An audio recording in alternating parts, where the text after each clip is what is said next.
कुछ स्वादिष्ट है बनाना तो playrecipes.com पे जरूर है आना। जादुई कैंची। बहुत समय पहले की बात है। रामपुर नाम के गांव में श्याम नाम का दर्जी अपनी पत्नी और 2 बेटियों के साथ रहा करता था। श्याम की दोनों बेटियां पढ़ाई में बहुत ही होशियार थी, मगर उनके पास कम पैसे होने के कारण वो बहुत गरीबी में दिन गुजार रहे थे। श्याम का दर्जी का धंधा ना चल पाने के कारण उसके घर में हमेशा खाने के लाले पड़ा करते थे। अब एक दिन ऐसे ही श्याम दुकान में काम कर रहा था, तभी एक आदमी, अरे श्याम भाई क्या कर रहे हो? अरे कुछ नहीं भाई, थोड़ा काम था वही कर रहा हूँ। तुम बताओ कैसे आना हुआ?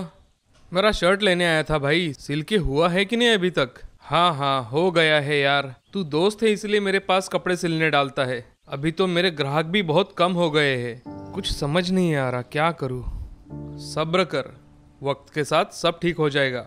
ये धंधा हर रोज एक जैसा नहीं होता, आज अच्छा है तो कल बुरा। तुम सब्र रखो मेरे भाई।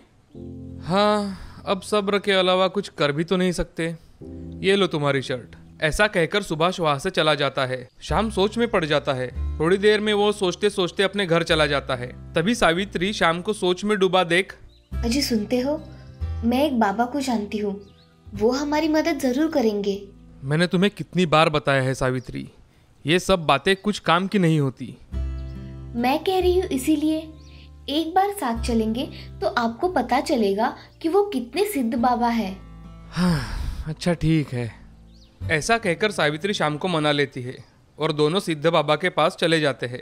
वहां जाते ही बाबा उनसे, आओ आओ श्याम, तुम मुझे मानते तो नहीं, फिर भी अपनी बीवी के कहने पर यहाँ आए हो। बाबा ऐसी बात नहीं है, मेरा इन सब बातों पर विश्वास नहीं है। अच्छा ठीक है बच्चा, तुम्हें क्या समस्या है ये तो बताओ जरा। बाबा मैं एक दर्जी हूँ, पूरे 1 साल से मेरे दुकान पर ग्राहकों का आना बहुत कम हो गया है। क्या इस समस्या का कोई समाधान है आपके पास? हाँ हाँ जरूर है, मगर आपको मेरे कहने पर विश्वास रखना पड़ेगा बेटा। मैं अब से आप पर ही विश्वास रखूंगा बाबा, लेकिन क्या आप मेरी मदद कर देंगे? क्यों नहीं, मैं तुम्हारी जरूर मदद करूंगा। ऐसा कहकर बाबा अपनी आंखें बंद कर लेते हैं। तभी उनके हाथों में एक कैंची आ जाती है। वह कैंची देख श्याम और सावित्री देखते ही रह जाते हैं। बाबा वो कैंची श्याम को देते हैं। ये लो बेटा, ये एक जादुई कैंची है। ये कैंची तुम्हारा भाग खोल देगी, ये तुम्हें बहुत सहायता करेगी। इसे तुम कुछ भी मांग सकते हो, मगर हमेशा ध्यान रखना, ज्यादा लालच कभी ना करना। क्या सच में ये कैंची काम करेगी? तुम चाहो तो इसे आजमा के देख सकते हो। जी मैं जरूर इसे एक बार आजमा कर देखना चाहूंगा। श्याम वो कैंची हाथ में लेकर बोलता है, हे जादुई कैंची, मुझे अभी के अभी एक नया कपड़ा चाहिए। ऐसा कहते ही वहाँ बहुत बड़ा प्रकाश फैल जाता है और वहाँ एक नया कपड़ा आ जाता है। ये सब देख सभी बहुत खुश हो जाते हैं और श्याम को कैंची सच में जादुई है इसका विश्वास हो जाता है। तभी श्याम बाबा से, बाबा आपका बहुत बहुत धन्यवाद, आपने मेरी बहुत सहायता की है। मैं इस कैंची का कभी भी गलत इस्तेमाल नहीं करूँगा। ऐसा कहकर श्याम और सावित्री बाबा के पैर पड़कर वहाँ से चले जाते हैं। उस दिन शाम का पूरा दिन बहुत अच्छी तरह से गुजरा। अब दूसरे दिन शाम वह कैंची दुकान में लेकर जाता है और उस कैंची से कपड़े काटने का काम करने लगता है। तभी वह कैंची सामने जो भी कपड़ा आए उसके इतने अच्छे डिजाइन बना देती है कि वो किसी को भी पसंद आ जाए। तभी श्याम मन में सोचता है, क्यों ना मैं इस डिजाइन को बेचकर कुछ पैसे कमा लूं, लोगों को पसंद आ गए तो बहुत अच्छा है। श्याम जादुई कैंची से बने सारे डिजाइन दुकान के सामने स्टैचू पर लगा देता है। कुछ समय बाद कुछ लोग वह कपड़े देखने के लिए आए और उसमें से आधे लोगों ने वो कपड़े खरीद लिए। ये देखकर श्याम बहुत हैरान हो गया। लोगों को मैंने बनाए हुए कपड़े पसंद नहीं आते, मगर इस अलग डिजाइन के कपड़े बहुत पसंद आ रहे हैं। श्याम दुकान बंद करके रात को घर चला जाता है और सब बातें सावित्री को बताता है। तो सावित्री बहुत खुश हो जाती है। आज अच्छी आमदनी होने की वजह से श्याम को पैसे मिले थे, इसलिए सावित्री अच्छा खाना बनाती है और सबको खिलाती है। अगले दिन से श्याम और जादुई कैंची मिलकर कपड़ों के नए नए डिजाइन बनाते हैं। ऐसे ही एक दिन एक औरत को एक ड्रेस बहुत पसंद आ जाती है और वह श्याम से, भाई साहब ये ड्रेस मुझे बहुत पसंद आया है, कितने का है ये?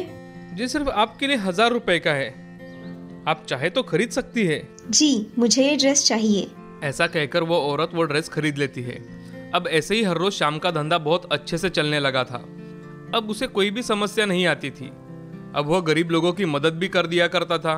एक दिन ऐसे ही शाम की बेटी उससे कहती है, पिताजी, मुझे आपसे कुछ बात करनी है। हाँ बोलो बिटिया।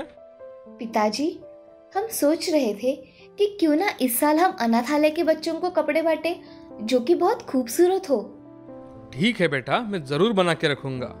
इसके बारे में मुझे अनाथालय के प्रिंसिपल से मिलना पड़ेगा, वो मैं देख लूंगा, तुम चिंता मत करो। सच पिताजी, आप ये सच कह रहे हो? मेरी दोनों बेटियों ने इतना अच्छा निर्णय लिया है तो मैं कैसे मना कर सकता हूँ भला। सच में पिताजी, आप स्कूल में कपड़े बांटेंगे? हाँ मेरी बच्चियों, तुम्हारे विचारों पर मुझे फक्र है। चलो अब थोड़ी पढ़ाई भी कर लो। ऐसा कहकर श्याम वहाँ से चला जाता है। राधा और सुमन भी पढ़ाई करने बैठ जाते हैं। कुछ दिनों बाद श्याम अनाथालय में जाकर अपनी ओर से सभी बच्चों को ड्रेस देता है। सारे बच्चे बहुत खुश हो जाते हैं। बच्चों को खुश देखकर श्याम भी बहुत खुश होता है। ये सब तरक्की जादुई कैंची की वजह से हुई थी। श्याम भी उस जादुई कैंची का कभी गलत इस्तेमाल नहीं करता था। इस तरह से कुछ दिनों में श्याम बहुत अमीर आदमी बन जाता है, लेकिन वो हमेशा गरीब लोगों की मदद करता रहा।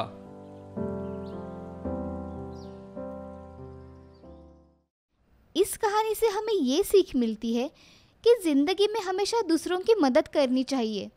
हमेशा दूसरों की मदद करने वाले लोगों की भगवान भी मदद करता है। सुंदरपुर नाम के गांव में राधा नाम की औरत अपने बेटे सूरज के साथ रहा करती थी। उसके पति हाल ही में गुजर जाने की वजह से उसके परिवार को आधार देने वाला कोई नहीं था। इसीलिए राधा हमेशा कुछ न कुछ काम की तलाश में रहती थी। ऐसे ही एक दिन राधा ने अपने घर का काम खत्म किया और काम की तलाश में घर के बाहर निकल पड़ी। उनके गांव में एक हलवाई की दुकान थी। राधा उस दुकान में गई। नमस्ते भाई साहब, मुझे आपके यहाँ कोई काम मिल सकता है क्या? नहीं बहन, मेरे यहाँ फिलहाल तुम्हारे लिए कोई काम नहीं है। भाई साहब, आप मुझे बर्तन मांजने बोलोगे तो भी मैं कर दूंगी। अरे नहीं बहन, ऐसा नहीं है, मगर मेरे यहाँ कुछ काम ही नहीं है। तुम चाहो तो शहर जाकर मेरे भाई के दुकान में काम कर सकती हो। मैं उससे बात करूंगा, वो तुम्हें काम पर रख लेगा। जी भाई साहब, आपका बहुत बहुत शुक्रिया। मगर जाना कौन से शहर है? अरे बहन, हमारे गांव के नजदीक है ना, किशनगढ़, वही शहर। मैं तुम्हें उसके दुकान का पता देता हूँ। ठीक है भाई साहब। राधा वहां से चली जाती है। अगले दिन राधा और सूरज किशनगढ़ के लिए रवाना होते हैं। वहां पहुंचकर राधा दिए हुए पते पर पहुंच जाती है और वहां जाकर, नमस्ते भाई साहब, मैं सुंदरपुर से आई हूँ। भाई साहब ने मुझे आपके यहाँ काम के लिए भेजा है। हाँ हाँ बहन, आओ। तुम्हें यहाँ कुछ बर्तन साफ करने होंगे, खाना वगैरह यही मिलेगा और महीने की 3000 तनख्वाह दूंगा। चलेगा ना? हाँ भाई साहब, चलेगा। मैं काम पर कब आ सकती हूँ? कल से आ जाना बहन, ठीक है? आज रहने का बंदोबस्त कर लो। जी भाई साहब। ऐसा बोलकर राधा वहां से चली जाती है। तभी सूरज उससे पूछता है, माँ, अब हम कहाँ रहेंगे? देखते हैं बेटा, कोई किराए का मकान ढूंढते हैं। मगर उस दिन उन्हें कोई मकान किराए पर नहीं मिलता। वो दोनों पूरी रात सड़क पर ही गुजारते हैं। सुबह होते ही जल्द ही दोनों माँ बेटे उठकर दुकान में चले जाते हैं। कुछ देर बाद दुकान का मालिक राघव वहां आता है और राधा को इतने जल्दी आया हुआ देख, अरे राधा बहन, तुम यहाँ इतनी जल्दी क्यों आई हो? भाई साहब जल्दी उठकर यहाँ चली आई। और ये सामान? वो कल रात हमें कोई मकान किराए पर नहीं मिला, इसीलिए ये सामान भी साथ लेकर आई हूँ। ये बात सुन के राघव को बहुत बुरा लगता है। वो उससे कहता है, जब तक कोई मकान नहीं मिलता तब तक तुम यही रह सकती हो। आपका बहुत बहुत धन्यवाद भाई साहब। मैं ये आपका एहसान कैसे चुकाऊंगी? अरे भाई बोलती हो और एहसान की बात करती हो। राधा अपना सामान दुकान के एक कोने में रखकर अपना काम शुरू कर देती है। वो पूरे दुकान की साफ सफाई कर देती है और फिर बर्तन मांजना शुरू करती है। वहाँ बेटा सूरज भी दुकान में बैठकर राघव की छोटी मोटी मदद कर देता है। ये सब देखकर राघव बहुत खुश हो जाता है। अब इसी तरह हर रोज राधा और सूरज राघव की दुकान में मन लगाकर काम करने लगे। कुछ ही दिनों में राधा ने अपने लिए एक किराए का मकान भी ढूंढ लिया। ऐसे ही कुछ दिन बीत गए। एक दिन राघव ने राधा के काम से बहुत खुश होकर उससे कहा, बहन, तुम्हारा काम बहुत अच्छा है। मैं सोच रहा हूँ कि तुम मेरे घर में काम करो। तुम्हारी तनख्वाह 5000 रुपए होगी। धन्यवाद भाई साहब। राघव उसे अपने बंगले का पता देता है। अगले दिन राधा और सूरज उस पते पर बताए हुए बंगले में जाते हैं। वहाँ उन्हें राघव की पत्नी सोनिया मिलती है। जी क्या चाहिए आपको? जी हमें राघव भाई साहब ने यहाँ भेजा है आपके यहाँ काम करने के लिए। अच्छा तो आप वो हो? मुझे इन्होंने बताया था, मगर इस घर में काम करना है तो मेरी शर्तें तुमको मंजूर करनी पड़ेगी। जी मालकिन, आप जैसा कहोगी वैसा ही काम होगा। देखो, मेरा बेटा विक्की है, किसी ने उसकी चीज़ों को हाथ लगाया तो उसे बिल्कुल अच्छा नहीं लगता। इसीलिए तुम्हारे बेटे को बता देना कि उसके कमरे में ना जाए, उससे बहुत जल्दी गुस्सा आ जाता है। जी मालकिन, जैसा आप कहे, मेरा बेटा कुछ नहीं करेगा, आप चिंता मत कीजिए। अब ऐसे ही एक दिन सूरज को विकी के खिलौनों में से एक गाड़ी बहुत पसंद आती है और वो उसे लेकर खेलने लगता है। ये देखकर सोनिया उस पर चिल्लाती है, रखो वहाँ, तुम्हें हाथ लगाने के लिए किसने कहा? राधा! उसकी चीख सुनकर राधा वहां आ जाती है। क्या हुआ मालकिन? तुम्हें पता है ना, विकी के किसी भी चीज को हाथ नहीं लगाना है। मालकिन, गलती हो गई होगी, मालकिन छोटा समझकर माफ कर दीजिए। ऐसा कहकर राधा की आंखों में पानी आ जाता है। हाँ ठीक है, मगर आज के बाद विक्की के किसी भी सामान को सूरज ने छूना नहीं चाहिए। जी मालकिन, मैं याद रखूंगी और उसको भी समझा दूंगी। सोनिया वहां से चली जाती है और राधा अपने बेटे को समझाने लगती है। सूरज, तुम्हें बताया था ना कि विक्की की चीजों को हाथ नहीं लगाना, फिर तुमने उसकी गाड़ी को हाथ क्यों लगाया? माँ, मुझे वो गाड़ी बहुत पसंद आई, इसलिए मैं उसे उठाकर देख रहा था। बेटा, आज के बाद विक्की की चीजों को हाथ नहीं लगाना, ठीक है? हाँ माँ, नहीं लगाऊंगा। ऐसे ही एक दिन राधा सब्जियां लाने के लिए बाजार गई थी और सोनिया भी बैंक का कुछ काम होने की वजह से घर से बाहर थी। घर में सिर्फ विकी और सूरज ही थे। विकी अपने कमरे में खेल रहा था। खेलते खेलते उसकी बॉल घर में एक जगह ऊपर अटक गई और उस बॉल को निकालने के लिए विकी ने एक कुर्सी ली और उस पर चढ़ गया। उस बॉल को निकालते निकालते अचानक उसका पैर फिसल गया और वो उस कुर्सी से नीचे गिर गया। गिरते ही वो बेहोश हो गया। उसकी आवाज सुनकर सूरज वहां आया और उसने देखा कि विकी बेहोश हो गया है। उसे समझ नहीं आया कि क्या किया जाए। वो मदद ढूंढने के लिए तुरंत घर के बाहर निकला। वहां उसे एक आदमी दिखाई दिया और सूरज उससे मदद मांगने लगा। चाचा, मुझे आपकी मदद चाहिए, क्या आप मेरी मदद करोगे? हाँ बेटा, मगर क्या हुआ है बताओगे? सूरज सारी बात उस आदमी को बता देता है और उसकी मदद मांगता है। अब वो आदमी सूरज के साथ घर में चला जाता है। वो विकी के पिताजी को फोन करके सब बता देता है और तुरंत विकी को अस्पताल में लेकर जाता है। कुछ देर बाद सोनिया घर आकर देखती है तो उसे घर में कोई दिखाई नहीं देता। वो अपने पति को फोन करती है। तब उसे पता चलता है कि विकी नीचे गिरकर बेहोश हो गया था और उसे अस्पताल लेकर गए हैं। तभी राधा वहां आती है। मालकिन, क्या हुआ है? आप रो क्यों रही हो? अरे, विक्की कुर्सी से नीचे गिरकर बेहोश पड़ गया है और उसे अब अस्पताल में भर्ती किया हुआ है। कुछ नहीं होगा विक्की को, चलो हम अस्पताल जाकर देखते हैं। ऐसा बोलकर सोनिया और राधा अस्पताल में जाते हैं। अस्पताल जाने के बाद सोनिया रोने लगती है। कुछ देर बाद डॉक्टर वहां आते हैं। डॉक्टर, कैसी है अब विकी की तबीयत? उसे कोई खतरा तो नहीं है ना? नहीं, उसकी जान को कोई खतरा नहीं है, मगर समय में अस्पताल में लाने की वजह से बहुत बड़ा खतरा टल गया है। आपका बहुत बहुत धन्यवाद डॉक्टर। धन्यवाद मेरा नहीं, इस आदमी का कीजिए जो समय रहते इसको यहाँ पर लेकर आया। जी डॉक्टर। भाई साहब, आपका बहुत बहुत धन्यवाद, आपने मेरे बच्चे की जान बचाई। अरे भाई साहब, मैंने कुछ नहीं किया, जो कुछ भी किया है इस बच्चे ने किया है। इसी ने मुझे बुलाकर अस्पताल में लेकर जाने के लिए कहा। अगर इसने समय पर कुछ नहीं किया होता तो न जाने आज क्या हो जाता।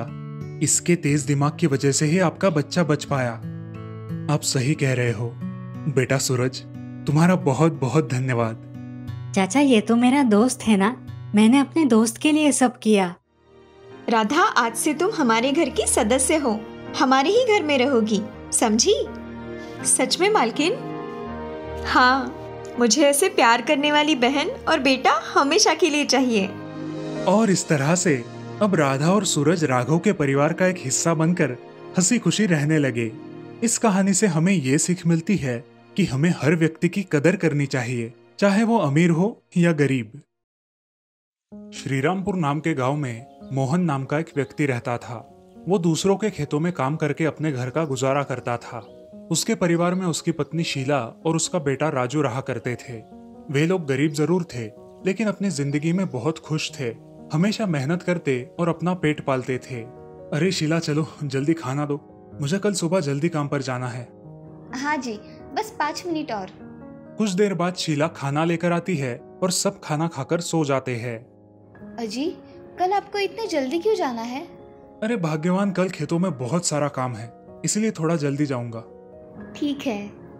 अब बातें बंद करो और तुम भी सो जाओ। हम्म। अगले दिन मोहन सूरज निकलने से पहले ही खेत में जाता है और काम करने लगता है। काम करते करते शाम हो जाती है और अंधेरा पड़ जाता है। मोहन खेत से निकल ही रहा था कि तभी उसका पाँव एक सांप पर गिर गया। उस सांप ने मोहन को काट लिया। मोहन जोर जोर से चिल्लाने लगा।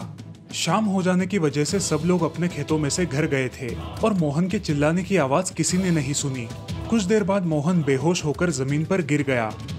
अगले दिन गांव के कुछ लोग खेत में आए और उन्होंने देखा कि मोहन बेहोशी की हालत में खेत में पड़ा है। चलो जाकर देखते हैं। गांव वाले मोहन के पास जाते हैं। अरे मोहन भाई उठो, क्या हुआ है तुम्हें? लेकिन मोहन नहीं उठता। तभी एक आदमी की नजर मोहन के पैर पर पड़ती है।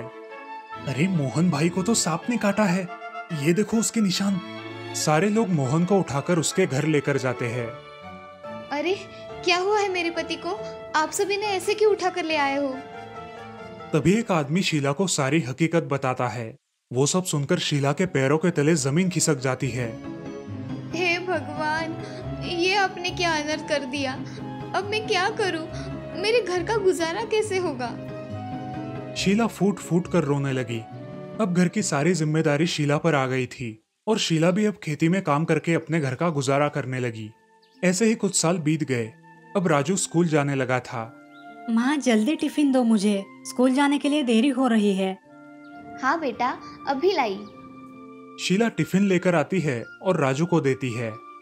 ऐसे ही कुछ साल बीत जाते हैं। राजू अब कॉलेज जाने लगा था। उसे कभी भी अपनी माँ की हालत पर दया नहीं आई थी। अब वो बहुत गैर जिम्मेदार बन गया था।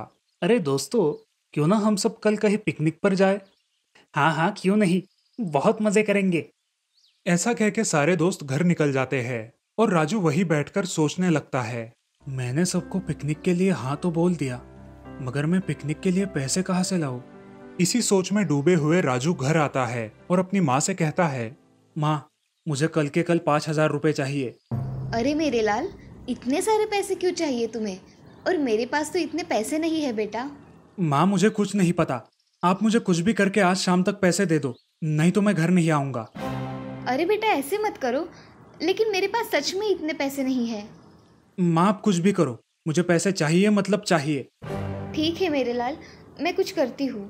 अब शीला सोच में पड़ जाती है कि इतने पैसे वो कहाँ से लाए। शीला अपने खेत के मालिक के पास जाकर आधे पैसे उनसे उधार लेकर आती है, लेकिन फिर भी पैसे कम पड़ रहे थे।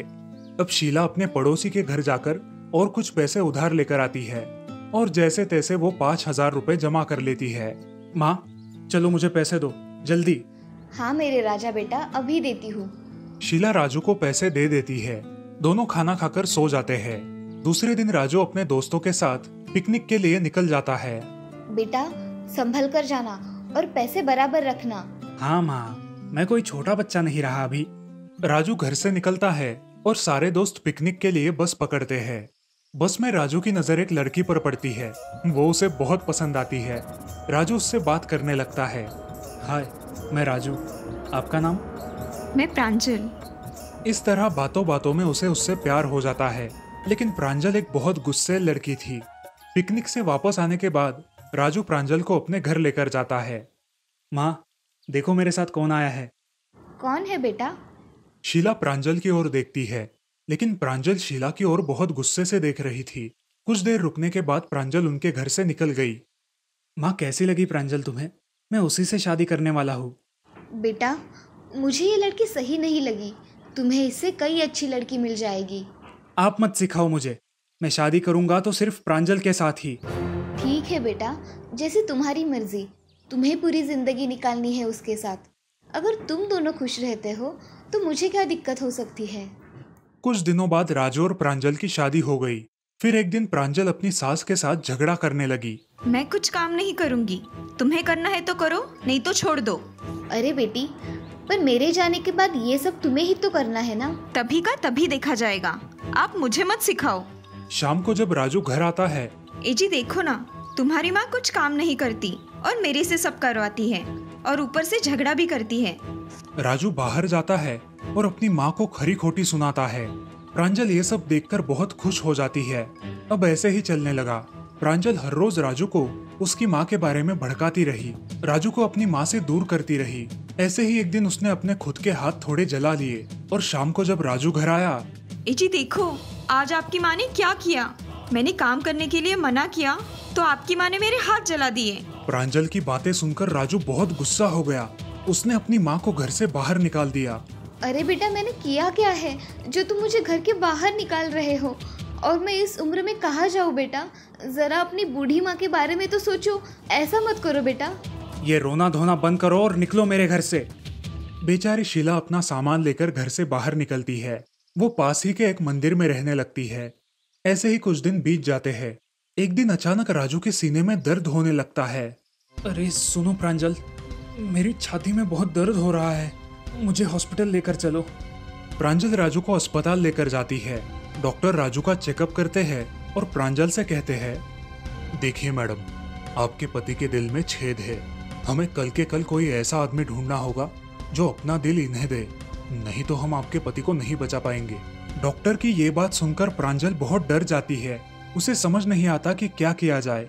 ये बात राजू के पड़ोसन को पता चलती है और वो जल्दी से ये बात राजू की माँ को बताती है। जैसे ही राजू की माँ को ये बात पता चलती है, वो तुरंत अस्पताल आ जाती है और डॉक्टर से बात करती है। डॉक्टर साहब, मेरे बेटे को बचाओ। आप मेरा दिल ले लो, मगर मेरी बच्ची की जान बचा लो। शीला अपना दिल राजू को दे देती है और खुद अपने बेटे के लिए इस दुनिया को अलविदा कहती है। राजू का ऑपरेशन हो जाता है। अगले दिन जब राजू होश में आता है तो वो प्रांजल से पूछता है, अरे प्रांजल, मुझे क्या हुआ था? प्रांजल राजू को कुछ बताती तभी डॉक्टर वहां पर आते हैं। राजू, तुम्हारा ऑपरेशन एकदम अच्छे से हुआ है, अब घबराने की कोई जरूरत नहीं। मगर डॉक्टर, मुझे हुआ क्या था? तुम्हारे दिल में छेद था। तुम्हारी माँ ने तुम्हें अपना दिल देकर तुम्हारी जान बचाई है। ये बात सुनकर राजू और प्रांजल की आंखों में आंसू आने लगे। राजू फूट फूट कर रोने लगा। क्या मेरी माँ ने अपना दिल मुझे दिया? हाँ राजू, तुम्हारी माँ ने अपना दिल तुम्हें दिया है। अब वो इस दुनिया में नहीं रही। डॉक्टर की बातें सुनकर राजू हक्का बक्का हो जाता है। प्रांजल को अपने किए पर बहुत पछतावा होता है। तभी राजू अपने दिल पर हाथ रखता है और उसे एक आवाज सुनाई देती है, मेरे लाल, मैंने तुम्हारे लिए सब कुछ किया, मगर तुम्हें मेरी चिंता कभी हुई ही नहीं। लेकिन बेटा, मैंने तुम्हें कहा था ना, मैं तुम्हें कभी भी किसी बात की कमी पड़ने नहीं दूंगी। बस मैंने तो अपना वादा निभाया। खुश रहना मेरे लाल। ये सब सुनकर राजू बहुत रोने लगा, मगर अभी रोकर कुछ फायदा नहीं था। राजू की जान तो बच गई थी, लेकिन अब उसके पास उसकी माँ नहीं थी। दोस्तों, एक माँ अपने बच्चों के लिए कुछ भी कर सकती है। इस दुनिया में माँ से बड़ा न कोई है और ना ही कोई हो पाएगा। जिनके नसीब में माँ और पिता दोनों का प्यार है, वो इस दुनिया के सबसे अमीर और खुशनसीब लोग हैं। हमेशा अपने माता पिता का आदर करो।